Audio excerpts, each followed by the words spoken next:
다 함께 묵도하심으로 5월의 첫 주 어린이 주일 예배를 하나님 앞에 드리겠습니다.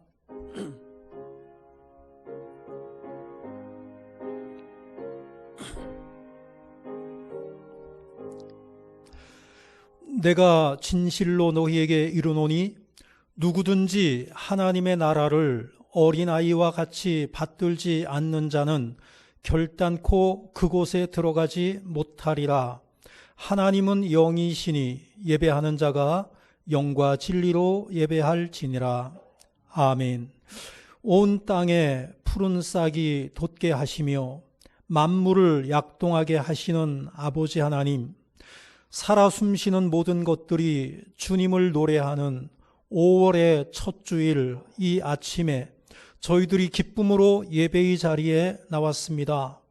예배하는 저희들의 마음에 푸르게 돋아나는 새싹처럼 우리에게 소망을 주시고 티 없이 맑게 피어나는 꽃잎처럼 위로부터 부어주시는 기쁨을 주옵소서.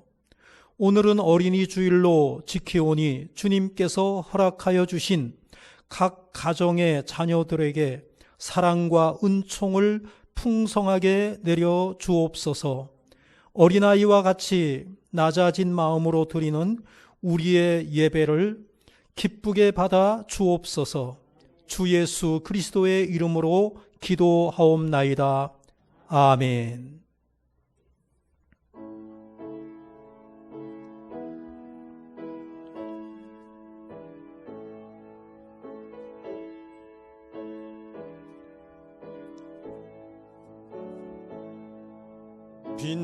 빛나고 높은 보좌와 그 위에 앉으신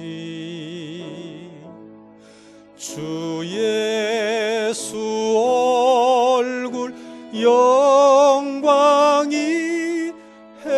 해같이 빛나네. 해같이 빛나네.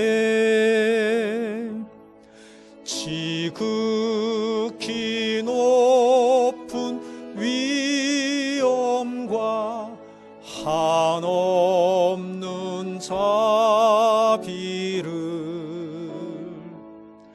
무천사 소리 합하여 늘 찬송 드리네.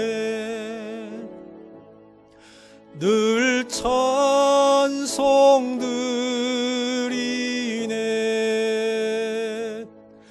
영 죽을 나를 살리려 그 영광 떠나서 그 부끄러운 십자가 날 위해 지셨네. 날 위해 지셨네. 나 이제 생명 있음은 주님의 은혜요. 저 사망 권세 이기니 큰 기쁨 넘치네. 큰 기쁨 넘치네. 주님의 보좌 있는데 천한 몸 이르러 그 영광 몸소 배울 때 내 기쁨 넘치리. 내 기쁨 넘치리. 아멘.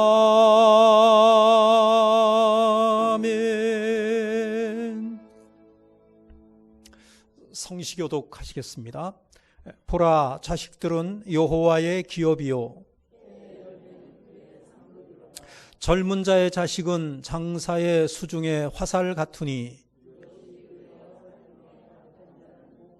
이르시되 진실로 너희에게 이르노니 너희가 돌이켜 어린아이들과 같이 되지 아니하면, 그러므로 누구든지 이 어린아이와 같이 자기를 낮추는 사람이, 또 누구든지 내 이름으로 이런 어린아이 하나를 영접하면, 또 아비들아, 너희 자녀를 노엽게 하지 말고 오직 주의 교훈과 훈계로 양육하라. 그리하면 늙어도 그것을 떠나지 아니하리라. 아멘. 신앙 고백 하시겠습니다. 나는 전능하신 아버지 하나님, 천지의 창조주를 믿습니다. 나는 그의 유일하신 아들 우리 주 예수 그리스도를 믿습니다. 그는 성령으로 잉태되어 동정녀 마리아에게서 나시고 본디오 빌라도에게 고난을 받아 십자가에 못 박혀 죽으시고 장사된 지 사흘 만에 죽은 자 가운데서 다시 살아나셨으며 하늘에 오르시어 전능하신 아버지 하나님 우편에 앉아 계시다가 거기로부터 살아있는 자와 죽은 자를 심판하러 오십니다. 나는 성령을 믿으며 거룩한 공교회와 성도의 교제와 죄를 용서받는 것과 몸의 부활과 영생을 믿습니다. 아멘.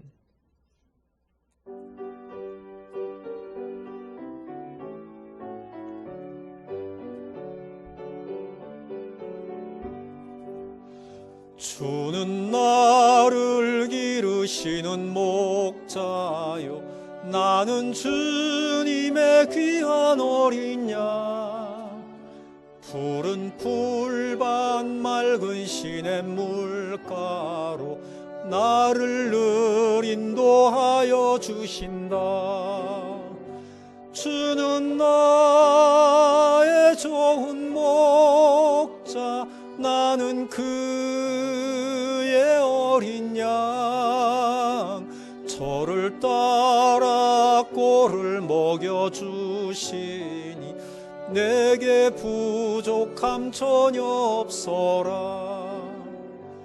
예쁜 새들 노래하는 아침과 노을 비키는 고운 황혼에 사랑하는 나의 목자 음성이 나를 언제나 불러주신다. 아멘. 주는 나의 좋은 목자 나는 그의 어린 양 저를 따라 꼴을 먹여주시니 내게 부족함 전혀 없어라. 못된 짐승 나를 해치 못하고 거친 비바람 상치 못하리. 나의 주님 강한 손을 펼치사 나를 주야로 지켜주신다. 주는 나의 좋은 목자 나는 그의 어린 양 저를 따라 꼴을 먹여주시니 내게 부족함 전혀 없어라.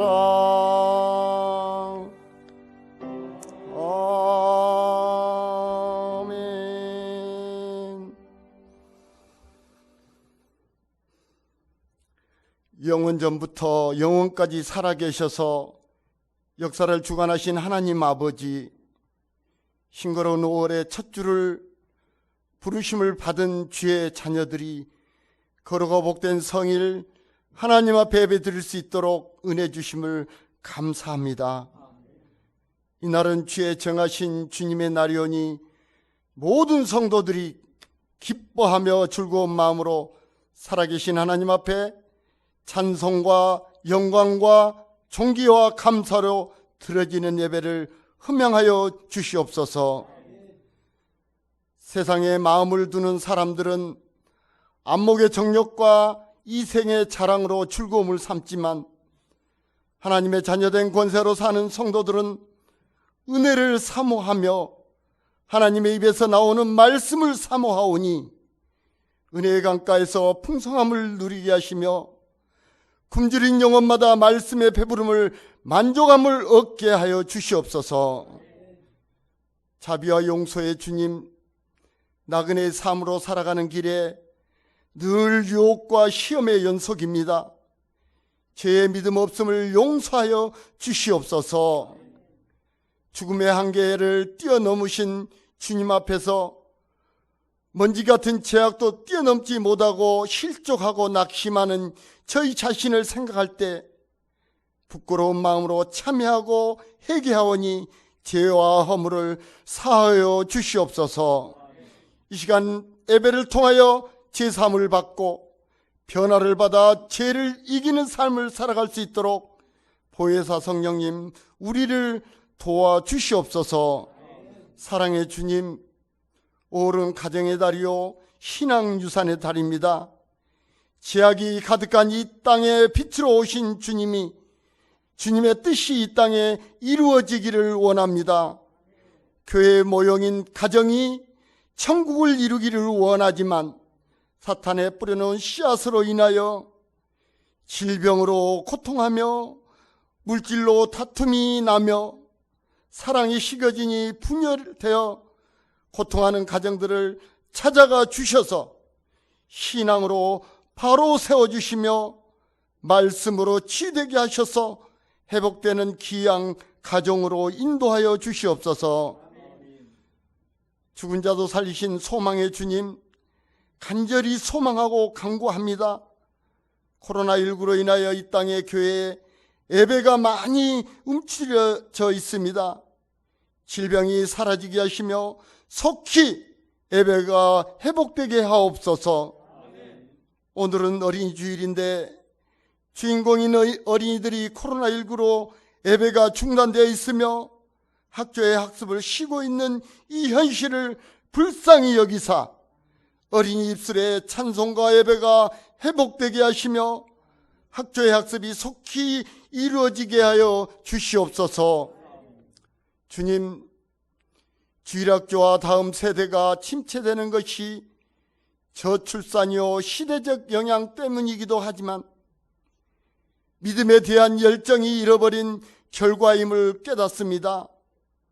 얼마나 많은 그리스도인들이 예배의 자리, 기도의 자리, 말씀의 자리, 봉사와 헌신의 자리를 등지고 있는지 주님 아시지요.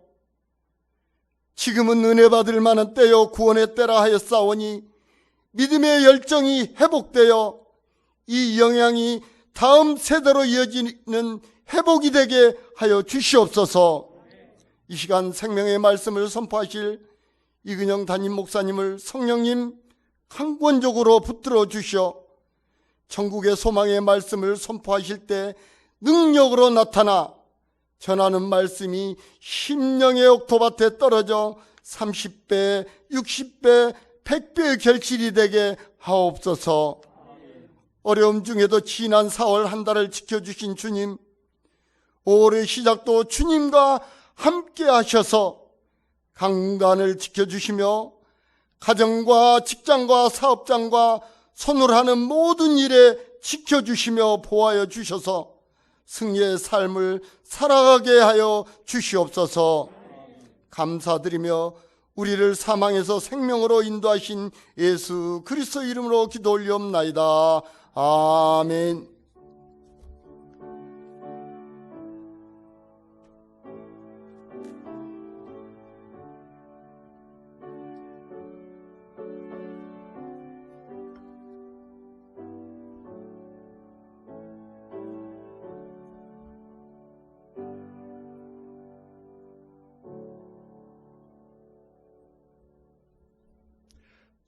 성경 봉독하겠습니다. 오늘 하나님께서 우리에게 주시는 말씀은 누가복음 2장 41절로 52절까지 말씀입니다.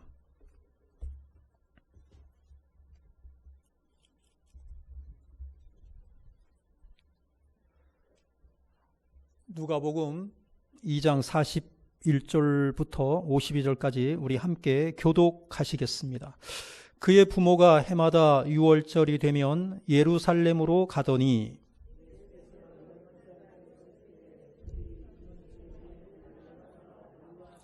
그 날들을 마치고 돌아갈 때에 아이 예수는 예루살렘에 머무셨더라. 그 부모는 이를 알지 못하고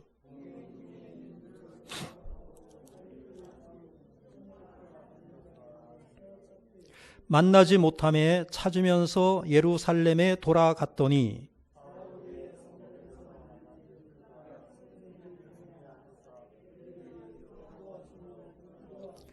듣는 자가 다 그 지혜와 대답을 놀랍게 여기더라.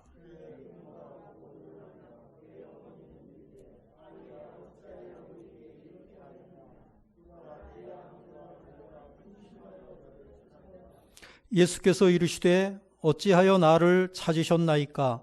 내가 내 아버지 집에 있어야 될 줄을 알지 못하셨나이까? 하시니 예수께서 함께 내려가사 나사렛에 이르러 순종하여 받드시더라. 그 어머니는 이 모든 말을 마음에 두니라. 예수는 지혜와 키가 자라가며 하나님과 사람에게 더욱 사랑스러워 가시더라. 아멘. 거룩한 주일을 하나님께 나오신 예배드리시는 우리 성도님들을 주님의 이름으로 환영하고 축복합니다. 옆에 있는 분들하고 인사 나누겠습니다. 샬롬, 빛이 있으라. 오늘 말씀의 제목은 어린 시절의 예수님. 어린이 주일인데 어린이들이 많이 보이지 않죠. 그래도 감사한 것은 또 오늘 부목사님 가정이 같이 나와서 예배 드리시게 되었습니다. 우리 그리고 이제 강도사님 가정의 자녀들도 나와서 예배 드리고 있고요. 너무 감사합니다. 자기 아이가 내 자식이 사랑스럽지 않은 부모는 없을 겁니다. 며칠 전인가요? 얼마 전에 TV에서였는지 정확히 그런 것 같은데, TV인가요? 아니면은 핸드폰인가요? 사자가 어린 기린을 공격을 하는 거예요. 사자가 어린 기린을 공격하는데 그 엄마 기린이 자기 자식을 지키겠다고 그 사자와 싸우는 겁니다. 결과가 어떻게 됐을까요? 그 엄마 기린이 사자들에게 쓰러져서 사자들의 먹이가 되는 그런 장면을, 끔찍한 장면을 보면서 너무너무 마음이 아팠어요. 얼마나 그 사자가 두려웠을까, 그 엄마 기린이. 하지만 내 자식을 지키기 위해서 목숨을 걸고 싸우다가 죽어가는 그 안타까운 모습을 본 적이 있습니다. 이런 얘기가 있죠. 고슴도치도 자기 새끼는 이뻐한다, 이런 말이 있죠. 하나님께서 우리에게 선물로 주셨다. 성경에서는 기업이다. 자식이 하나님께서 우리에게 주신 기업이다. 이런 말씀도 있습니다. 그 자식이, 그 아이가, 내가 낳은 그 아이가 정말 사랑스럽게 모든 사람들에게 칭찬받고 인정받는 그러한 훌륭한 인물로 성장하기를 바라지 않는 그러한 부모는 없으리라고 생각이 됩니다. 오늘 본문은 이제 예수님의 그 탄생 이후죠. 탄생 이후. 탄생 배경은 마태복음이나 누가복음에 나와 있어요. 그런데 이제 탄생하고 나서의 그 이야기죠. 이야기 가운데 마태복음과 누가복음에서 약간 엇갈린다고 해야 됩니까? 약간 좀 다른 표현이 있는데요. 마태복음에서는 태어난 아기를 안고 애굽으로 피신했다. 이렇게 설명이 되어 있고요. 그 다음에 누가복음에서는 태어난 아기를 안고 예루살렘에 있는 성전으로 올라갔다. 이렇게 표현이 되어 있어요. 그 두 가지만 딱 놓고 보면 좀 헷갈릴 수도 있죠. 애굽으로 피신했다 그랬는데 또 한쪽에서는 예루살렘으로 올라갔다. 성전으로 올라갔다. 그러면은 그것이 뭐 틀린 얘기냐? 틀린 얘기는 아니고 시차가 있는 얘기죠. 그래서 종합해서 우리가 생각을 해보면 이렇게 되는 것입니다. 마태복음에는 이제 동방박사 이야기가 나옵니다. 동방에 살던 박사들이 별을 발견을 했습니다. 그 별을 발견을 하면서 출발을 하겠죠. 아기 유대인의 왕으로 태어난 아기에게 우리가 예배를 드려야 된다. 그래서 출발을 했습니다. 그러면은 출발을 했다고 하면 동방에서부터의 출발이니까 상당한 시일이 소요됐을 것이다. 어느 정도의 시일이냐? 최소한 몇 주일. 근데 몇 주일보다는 두어 달에 가깝게 그런 여행을 했을 거다. 그러면은 그 기간 동안에 아기 예수님은 태어나고 나서 8일 만에 할례를 받았을 거예요. 그 다음에 엄마 마리아는, 성모 마리아는 40일이 지나면은 율법에서 말하고 있는 것처럼 결례를 행하러 성전에 올라갔을 것입니다. 거기에서 뭐 시므온과 안나의 축복도 받았겠죠. 헤롯이 동방박사들의 이야기를 듣고 나서 아기를 죽이라고 하죠. 베들레헴에 태어난 아기들을 다 죽여라 그랬을 때 몇 살 이하라 그랬어요? 2살 이하의 어린 아기들은 다 죽이라고 그랬어요. 갓난아기만 죽이라고 하지 않았단 말이죠. 왜냐하면 동방박사들이 오기까지의 기간을 염두에 두었을 것이다. 이렇게 우리가 생각할 수가 있는 것입니다. 예수님의 어릴 때의 이야기는 마태복음에는 기록이 없습니다. 누가복음에만 기록이 되어 있습니다. 특별히 2장 40절의 어린 시절과 12살이 지나고 나서 2장 52절의 말씀을 보게 되면 2장 40절에서는 뭐라고 하느냐? 아기가 자라며 강하여지고 지혜가 충만하며 하나님의 은혜가 그의 위에 있더라. 그 다음에 이제 52절 보면 이제 12년이 지났습니다. 아기가 태어나서 12년이 지났어요. 예수는 지혜와 키가 자라가며 하나님과 사람에게 더욱 사랑스러워 가시더라. 그렇게 되어 있는 거죠. 뭐 비슷한 이야기이죠. 오늘 이 어린이 주일 예배에 참석한 우리 어린이들이 이 말씀처럼 그들이 키도 자라고 그다음에 지혜도 자라고 하나님과 사람들에게 사랑스러워 가시기를 주님의 이름으로 축복합니다. 예. 자녀들이 키가 쑥쑥쑥쑥 자라고 그 다음에 또 무엇인가를 깨닫고 글을 읽고 뭐 말을 잘하고 이런 것을 보면서 부모님들은 너무너무 기뻐하는 거예요. 너무너무 대견스러운 거예요. 어제 다르고 오늘 다르고 또 내일 또 달라지겠지. 이런 기대를 가지고 우리 아이들을 키우고 있는 것입니다. 하나님과 사람에게 사랑받는 아이로 자라는 그 예수님에 대해서 오늘 살펴보면서 우리의 자녀들도 그렇게 자랐으면 좋겠습니다. 그렇게 축복합니다. 첫 번째입니다. 한번 읽어보죠. 시작.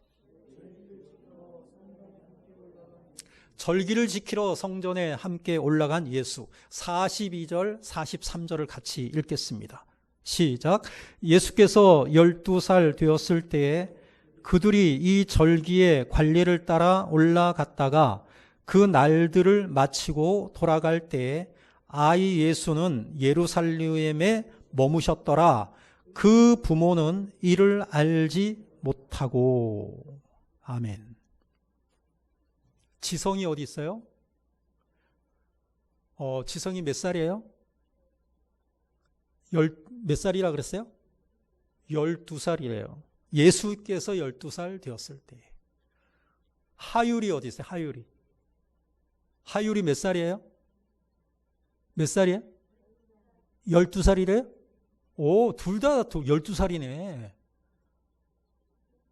13살이에요. 그러면 저 지성이는 6학년? 6학년. 하율이는 5학년. 맞습니다. 지성이는 13살이고 하율이는 12살인데 예수께서 12살 되었을 때 그러면은 아마 지성이하고 맞을 것 같아요. 우리는 태어나자마자 1살 쳐버리니까. 어쨌든 뭐 비슷한 나이입니다. 그때에 예수님께서 지성이 연배, 하율이 연배가 되었을 때에 이 말씀을 하고 있어요. 예수님의 예수님의 부모인 요셉과 마리아는 해마다 뭐가 되면? 해마다 유월절이 되면. 여기서는 이제 절기의 관례를 따라 이렇게 말해서 이 절기의 관례를 따라 했는데 아마 유월절로 우리가 추측을 합니다. 예루살렘에 올라갔습니다.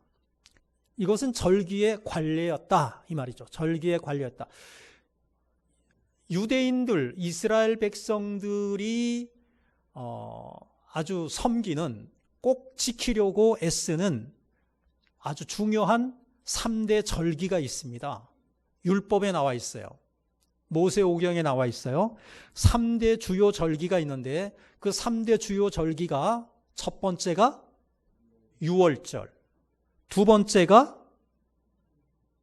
77절, 세 번째가 장막절, 이런 게 있어요. 유월절, 77절, 장막절. 유월절은 무교절이라고도 하고요. 그 다음에 그 77절은 이 예수님 시대와 예수님 이후에 오순절로 또 지켜지고 있죠. 장막절은 초막절이라고도 하죠. 이 3대 절기 때가 되면 율법에 의하면 반드시 아버지의 집, 예루살렘 성전에 나아가서 절기를 지켜야 된다는 것이죠. 신명기 16장 16절에서 17절에 이렇게 기록이 되어 있어요. 읽어요. 시작. 너의 가운데 모든 남자는 1년에 3번 곧 무교절과 77절과 초막절에 내 하나님 여호와께서 택하신 곳에서 여호와를 배웁되 빈손으로 여호와를 배웁지 말고 각 사람이 내 하나님 여호와께서 주신 복을 따라 그 힘대로 드릴지니라. 아멘. 그러니까 이스라엘 백성들은 이거를 꼭 지키려고 애썼어요. 그런데 바벨론 포로 시대 이후에 많은 유대인들이 각처로 흩어지게 됩니다. 그러니까 각처로 흩어지게 되었다는 얘기는 뭐냐면은 그 유대인들의 땅에서 멀리 떨어져서 흩어져서 사는 백성들이 많아졌다는 거예요. 많아지게 되다 보니까 거리가 너무 멀어. 그러다 보니까 이 3번 이 절기를 지키기가 쉽지 않은 거예요. 그거 지키다 보면 3번 다 지키다 보면 그냥 뭐 절기 지키다가 한 해가 지나가 버리니까. 그래서 실질적으로 세 절기를 다 지키는 것이 어렵게 되었다. 현실적으로. 하지만 꼭 그 중에서도 지키려고 했던 절기가 있는데 그 절기가 유월절이었다. 이렇게 알려지고 있습니다. 적어도 유월절 행사만큼은 꼭 참석하려고 경건한 유대인들은 애썼다. 3번 다 지키면 좋겠는데 가까운 데 사는 사람들은 그걸 지켰겠지만 멀리 떨어져 있는 사람들은 그것이 현실적으로 어려웠다라는 얘기죠. 예수님의 부모들은 율법이 정한 것을 열심히 준수하려고 노력했다는 사실을 우리는 알 수가 있습니다. 자, 누가복음 2장에서 그런 이야기를 발견할 수가 있는데요. 자, 22절을 한번 보시면은요. 성경을 한번 보세요. 22절. 누가복음 2장 22절 읽어봐요. 시작. 모세의 법대로 정결 예식의 날이 참에 아기를 데리고 예루살렘에 올라가니. 정결 예식의 날이 차니까 모세의 법대로 부모가 올라갔다. 이게 모세의 법대로라는 얘기는 뭐냐? 율법을 지켰다라는 의미고요. 23절을 읽어봐요. 시작. 이는 주의 율법에 쓴 바 첫 해에 처음 난 남자마다 주의 거룩한 자라 하리라 한 대로 아기를 주께 드리고, 자, 거기에서 보니까 주의 율법에 쓴 바, 주의 율법에 쓴 바. 그러니까 율법대로 했다는 거예요. 율법대로 했다. 그 다음에 24절을 읽어요. 시작. 또 주의 율법에 말씀하신 대로 산 비둘기 한 쌍이나 혹은 어린 집 비둘기 둘로 제사하려 함이더라. 주의 율법에 말씀하신 대로.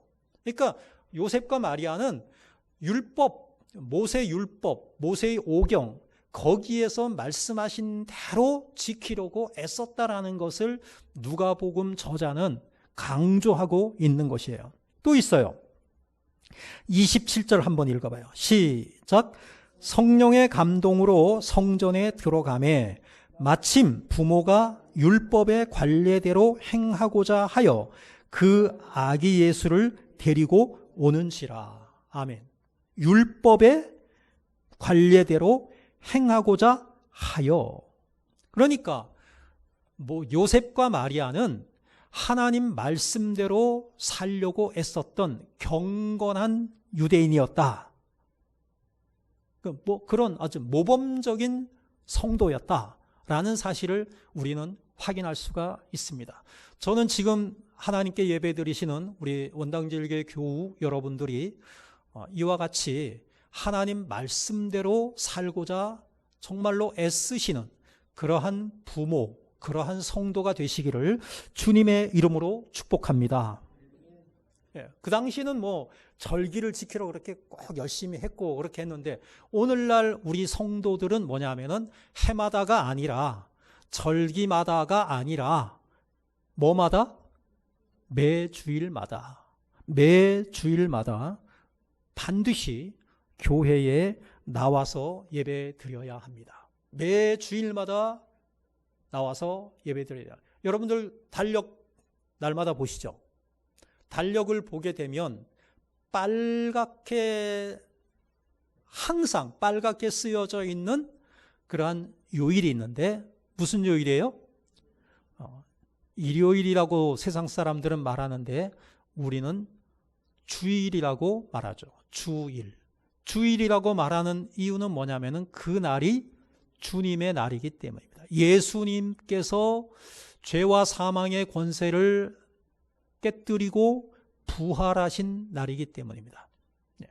부활하신 그 날을 기념해서 오늘날의 성도들은 주일날 하나님께 나와 예배를 드리는 것이죠. 왜 빨간색인가? 예수님의 그 보혈을 상징하기 때문에 예수님의 피로 우리를 구속하셨고 우리를 죄에서 살리셨기 때문에 빨간색이 아닌가. 그래서 뭐 빨간색을 우리는 보혈의 색이다 이렇게 말하고 교회마다 이거 뭐죠? 십자가죠. 십자가를 세우는데 그 십자가의 불빛이 빨간색으로 되어 있는 것입니다. 그래서 그 주일 그 달력의 색깔이 빨간색인데 그것을 볼 때마다 주님을 떠올리시고 예배를 떠올리시면 그 사람이 바로 그리스도인이다. 이렇게 말씀드릴 수가 있겠습니다. 오늘날 타락한 기독교인들, 예배를 등한시하는 기독교인들은 이 주일 성수에 대한 개념이 희박해져 가고 있습니다. 희박해져 가고 있어요. 그래서 뭐 그런 얘기 하죠. 태어나면 교회 한번 나오고 유아 세례 받으려, 그리고 결혼식 때 교회 와서 예배드리고, 그 다음에 죽어서 장례식 때 교회 간다. 뭐 그렇게밖에 가지 않는 그러한 무늬만 기독교인 그러한 사람들도 있다라고 그런 이야기를 하고 있습니다. 우리가 자녀들에게 가르쳐야 되는 것 중에 하나가 뭐냐면은 주일에 대한 개념을 확실하게 심어주는 것이죠. 주일이면은 반드시 부모님과 함께 교회에 나아가 예배 드리는 것, 이것을 거의 습관이 되게, 주일날 교회 안 가면은 안 되는 걸로 그렇게 어려서부터 몸에 배게 그렇게 만들어주는 것이 부모의 의무가 아닌가, 부모의 책무가 아닌가, 그렇게 생각이 됩니다. 자, 두 번째로 한번 넘어가 보죠. 자, 시작. 성전의 선생들과 함께 있는 예수. 교회에 나가서 예배드리는 것, 주일을 지키는 것이 습관이 되어야 되는데, 습관이라고 하는 말은 약간 부정적인 의미로 보게 되면 의무가 돼버리는 거예요. 의무도 당연히 의무니까 해야 되는 거죠. 그런데 거기에 뭐가 더해져야 되느냐 하면은 기대와 설렘, 주일을 기다리는 기대, 주일에 하나님께 나아가 예배드리면서 그 예배드리는 시간들을 기다리는 그러한 기대와 설렘을 가질 수 있도록 부모가 해줄 수 있다면 뭐 금상첨화라고 할 수 있어요. 그러기 위해서는 먼저 부모가 예배에 대한 기대와 설렘이 있어야 된다.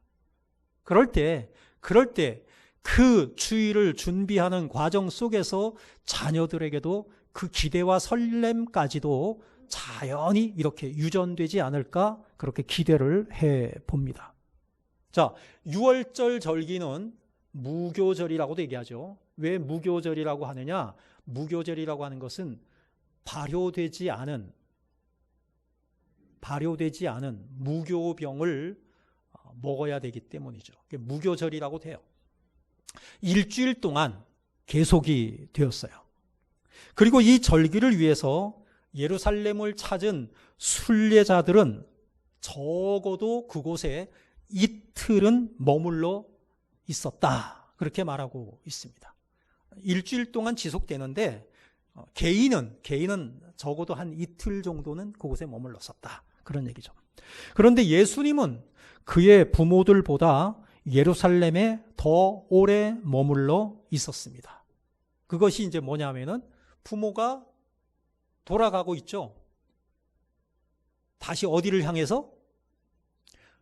절기를 지키고 한 이틀 정도 지켰겠죠. 그리고는 이제 다시 나사렛으로 돌아가고 있는데, 가다가 하룻길을 갔는데 가서 저녁 때 보니까 예수가 따라와요, 안 따라와요?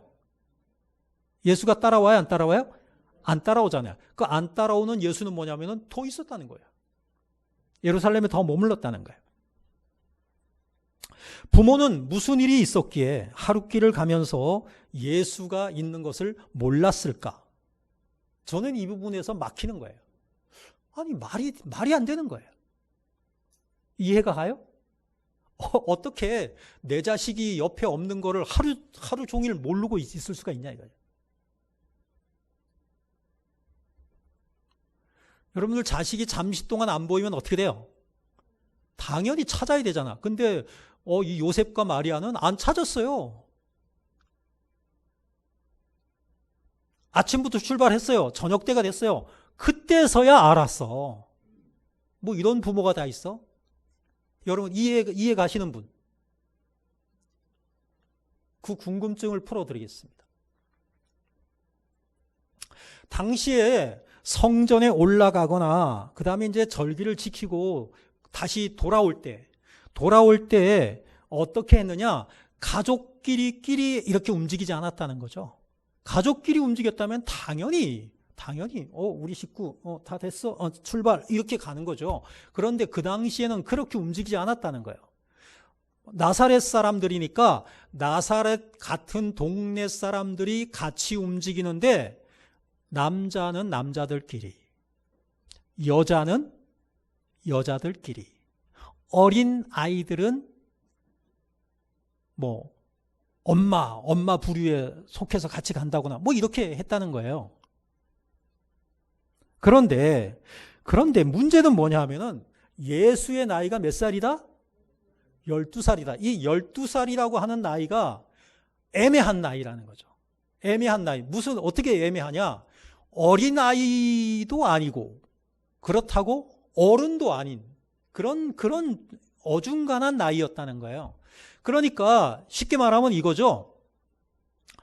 엄마 마리아는 다른 동생들은 챙겼을 거예요. 다른 동생들은 챙겼는데 예수는 좀 크니까 아마 자기 남편 요셉이 챙기지 않았을까? 어른들 부류에 따라가지 않았을까? 이렇게 생각을 했고, 요셉은 또 어떻게 생각했냐? 요셉은 뭐 내 앞 나하고는 같이 가고 있지 않지만 엄마가 챙겼겠지. 동생들하고 같이 이렇게 가고 있겠지. 이렇게 생각을 했다는 거예요. 근데 이제 저녁 때가 되니까 이제 뭐 숙소를 정해서 하룻밤 자야 되니까 그때 확인해 보니까 그때 비로소 예수가 보이지 않는 거예요. 그러니까 서로 요셉은 요셉대로 착각하고 마리아는 마리아대로 착각하고 가다가 결국은 저녁 때가 되어서야, 하루가 끝나갈 무렵이 되어서야 이 사실을, 예수가 없다는 사실을 알게 되었다라고 그렇게 설명을 하고 있습니다. 성경에는 기록이 없지만 이해가 가셨는지 잘 모르겠습니다. 근데 그때의 예수님은 어디에 있었습니까? 부모가 애타게 찾고 있을 그 시간에. 저는 이 말씀을 생각하면서 그 부모가 얼마나 입이 바짝바짝 타들어갔을까, 이게 상상이 되더라고요. 우리 자녀를 잃어버렸을 때 뭐 오랜 시간 동안 잃어버리지도 않았어. 잠시 잃어버렸어. 잠시 잃어버렸는데 입술이 바짝바짝 타고요. 그냥 하늘이 노랗고요. 어디가 있는지 아이는 불러도 없고요.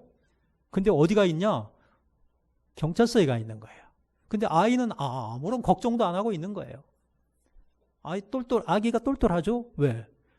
길을 잃었을 때는 어떻게 하면 된다? 예? 경찰서 가면 된다. 파출소 가면 된다. 그걸 어떻게 알고 있었던 거지. 거기 가서 걱정도 안 하고 있는 거야. 어머님을 한번 잊어버린 적 있어요. 어머님을 또 잃어버린 적 있는데, 정말 뭐 별의별 생각이 다 드는 거예요. 왜? 나이 드신 분이 어디가 어딘지 모르잖아요. 집을 어떻게 찾아와? 길 잃어버리면. 뭐 별 생각을 다 하는 거예요. 나중에 알고 보니까 역시 파출소에 가 계신 거예요. 걱정도 안 하고 웃고 계신 거예요. 그게 잠시인데 얼마나 걱정이 되는지 몰라요. 얼마나 그냥 별의별 생각이 다 나는 거예요.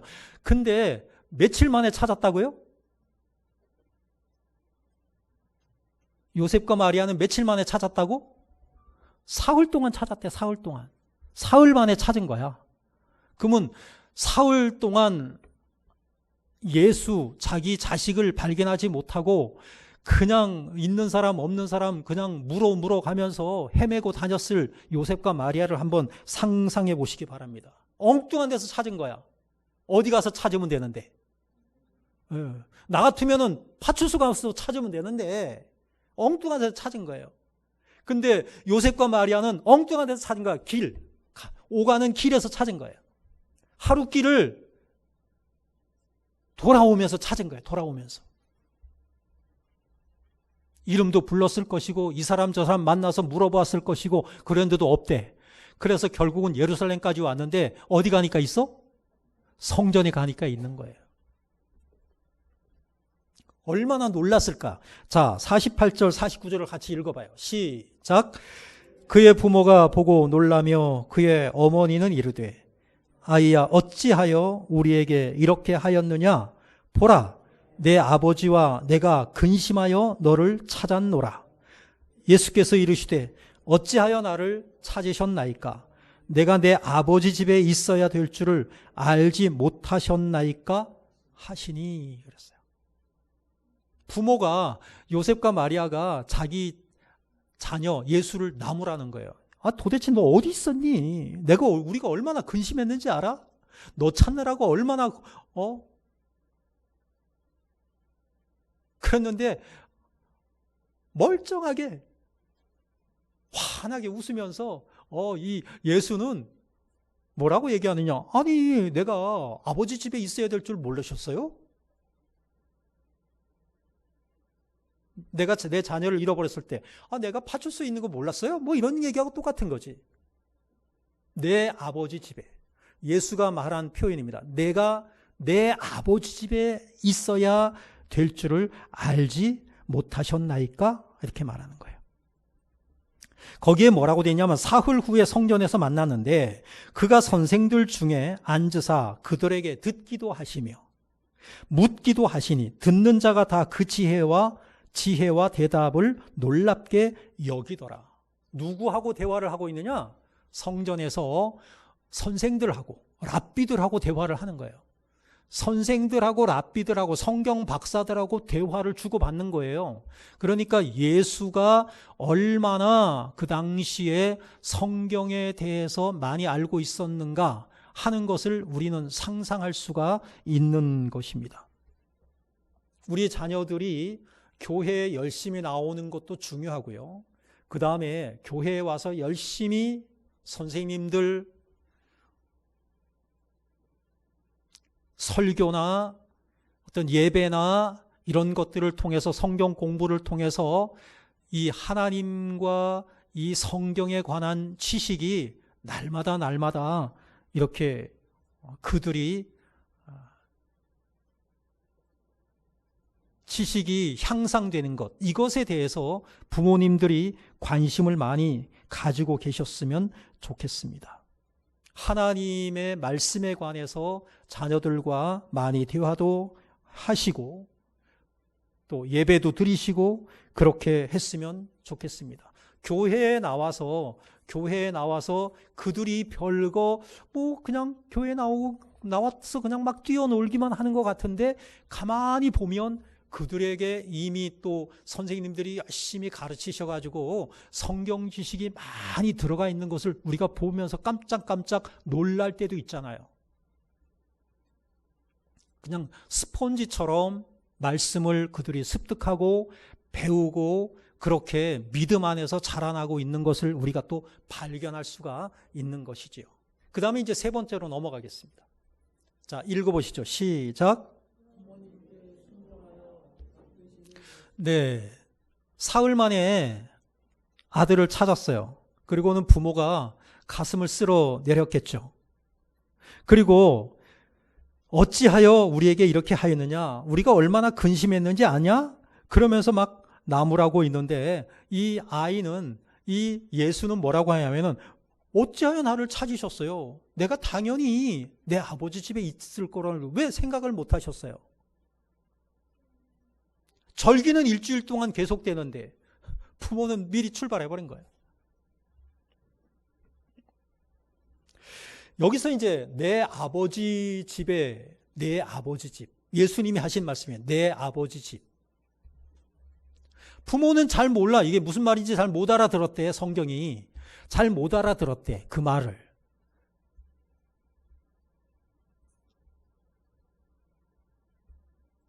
왜 못 알아들었을까? 부모는 이렇게 알아들은 거예요. 내 아버지 집?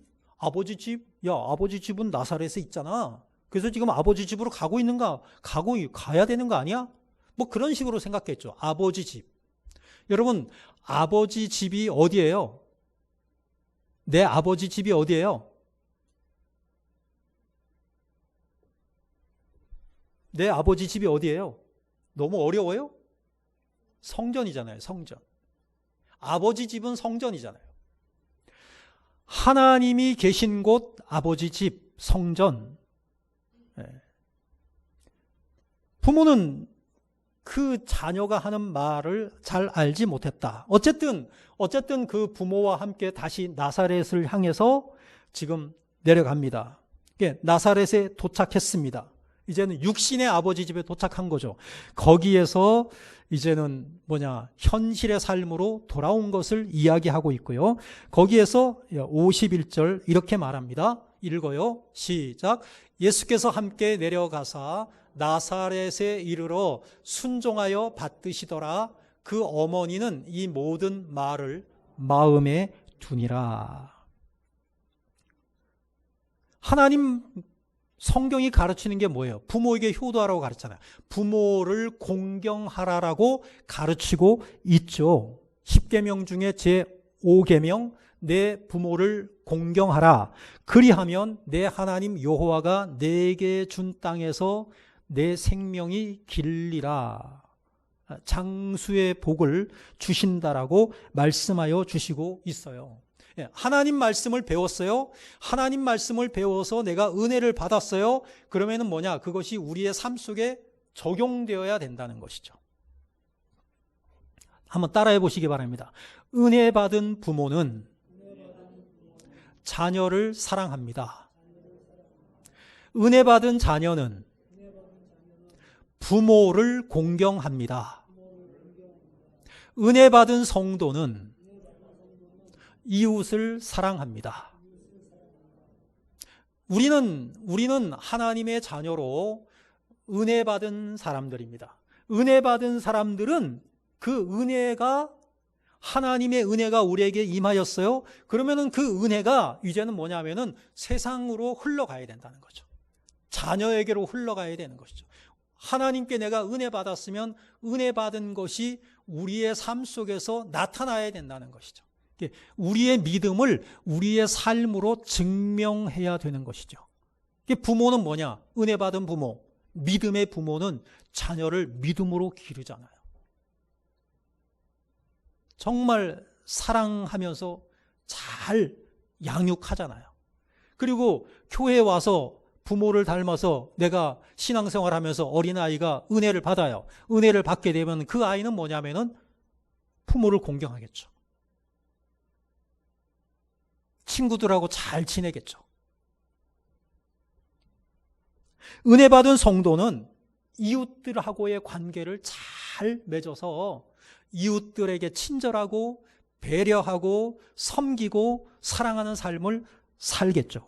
그러한 삶이 지금 하나님께 예배드리신 우리 모두에게 있으시기를 주님의 이름으로 축복합니다. 그래서 52절을 보게 되면 예수는 지혜와 키가 자라가며 하나님과 사람에게 더욱 사랑스러워 가시더라. 예수는 지혜와 키가 자라가며 하나님과 사람에게 더욱 사랑스러워 가시더라. 아멘. 오늘 예배드리는 어린이들이 많지 않습니다. 많지 않은데 모두가 지성이, 지민이, 지우, 하율이, 하온이 모두가 다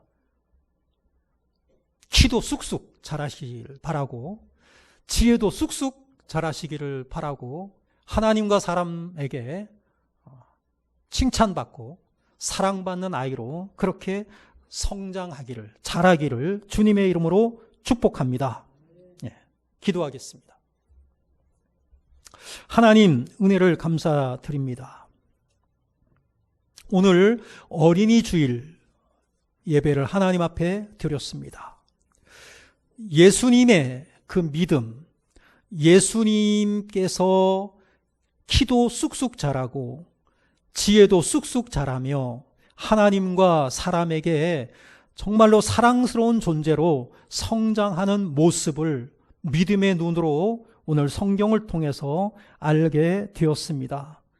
우리 교회에 속한 모든 성도님들의 자녀들마다 키가 쑥쑥 자라게 하여 주시고 지혜도 쑥쑥 자라게 하여 주시고 하나님과 사람에게 칭찬받고 인정받는 사랑스러운 존재로 자라게 하여 주옵소서. 하나님 앞에서 우리 모두는 자녀입니다.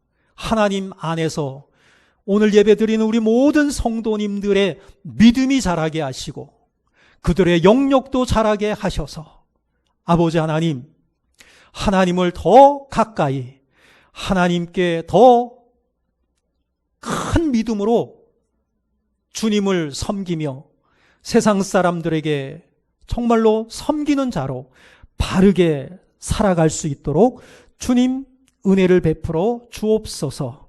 주 예수 그리스도의 이름으로 기도하옵나이다. 아멘. 찬송가 569장 찬양하시면서 봉헌하시겠습니다.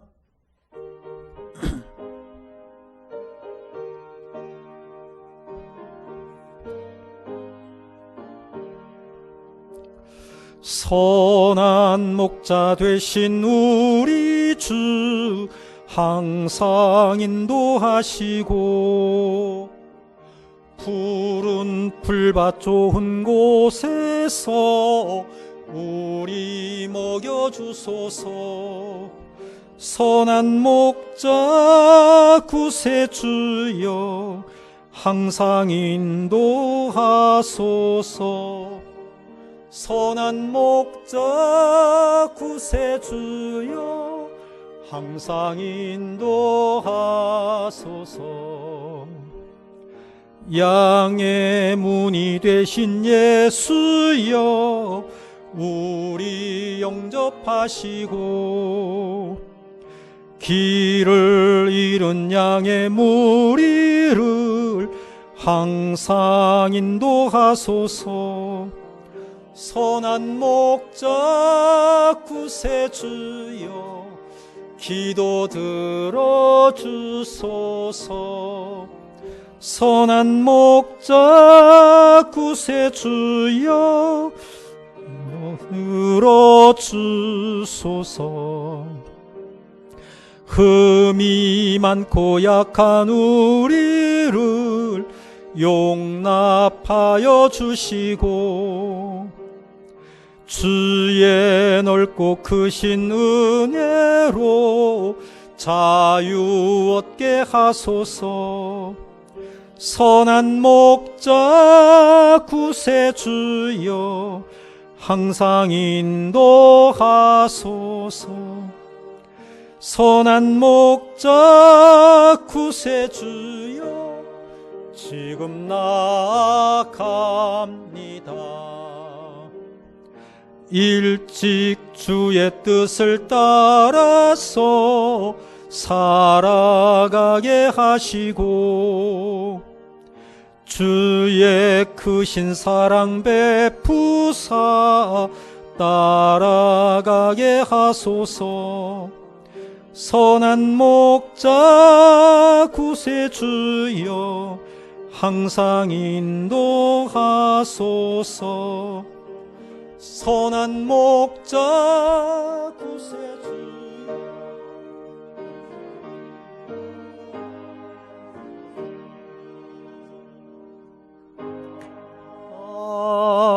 아멘. 하나님 은혜를 감사드립니다. 오늘 거룩한 주일을 하나님께 나와 예배하게 하시고 하나님 말씀처럼 하나님의 신실한 자녀로 날마다 우리의 믿음이 아름답게 성장하며 영안이 열리며 하나님의 나라를 소망 가운데 바라보며 살아가는 우리 모두가 되게 하여 주시니 감사를 드립니다. 하나님께 감사한 마음을 담아 5월의 첫 주일 귀한 예물을 올려드려오니 주님께서 흠양하시는 예물이 되기를 원하며 드리는 모든 손길들이 감사로 충만하게 아버지 하나님께 영광 돌려드리는 우리 모두가 되게 하여 주셔서 감사를 드립니다. 이들의 삶이 날마다 행복하게 하시고 주님 때문에 하루하루 아름답고 감사가 넘치는 그러한 삶을 살게 하여 주옵소서. 감사하오며 주 예수 그리스도의 이름으로 기도하옵나이다. 아멘. 교회 소식을 전해드리겠습니다. 치유와 감동과 축복이 있는 원당 제일교회 나오심을 진심으로 환영합니다. 5월은 가정의 달이자 신앙유산의 달입니다. 그리고 오늘은 어린이 주일로 우리가 예배를 드리고 있습니다. 이번 주까지 주일 오후 예배 및 주중의 모든 모임 및 예배는 드리지 않습니다. 그리고 코로나가 그래도 많이 이렇게 좀 잡혀가고 좀 안정이 되어가고 있다라는 그러한 여론에 또 우리가 맞추어서 다음 주 5월 10일입니다. 다음 주 주일부터 모든 예배를 정상적인 모임으로 회복할 그러한 예정으로 있습니다. 그런데 성경 공부 모임은 당분간 좀 지켜보자. 당분간 성경 공부 모임은 하지 않고 그렇게 하기로 저희 당회와 교역자 모임에서 합의를 했습니다. 결정을 했습니다. 다음 주부터 일반적인 주일 예배, 그 다음에 주일 오후 예배, 수요 예배, 새벽 예배는 다시 정상적으로 회복이 되는 것으로 아시고 여러분들이 적극적으로 협조해 주시면 감사하겠습니다. 그리고 다음 주일은 어버이 주일로 지키도록 하겠습니다. 목회를 위한 기도 제목이 있는데요. 코로나 바이러스를 통해서 이단 신천지를 드러내신 하나님, 그리고 그 이단 신천지의 법인이 취소됐다고 알려지고 있습니다. 한국 교회가 기독교 본질을 회복할 수 있도록 그렇게 기도해 주시면 감사하겠어요. 교회가 바로 서지 못하니까 이단들이 횡행하는 거죠. 교회에 대한 어떤 그 책임, 우리들이 바로 믿음 안에서 세워질 수 있도록 그렇게 기도해 주시면 감사하겠고요. 예수님의 보혈로 코로나19가 완벽하게 치유하여 주시고 그리고 한반도에 평화가 도래하게 하소서. 신앙으로 하나 되는 가정, 자녀들에게 신앙의 본을 보이는 부모, 부모에게 효도하는 자녀들 되게 하옵소서. 가정의 달을 맞이해서 이렇게 기도해 주시면 감사하겠고요. 박정훈 집사님은 오늘 함께하지 못하셨는데요.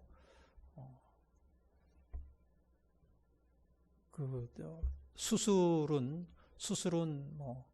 잘 이루어졌고 지금 아직까지 회복이 안 되셨고요. 그래서 조만간 아마 퇴원하실 수 있지 않을까 그렇게 기대를 하고 있습니다. 여러분들이 위에서 기도해 주시면 감사하겠습니다. 우리 다 함께 일어나셔서 파송의 찬송 부르신 후에 축도로 예배를 마치겠습니다.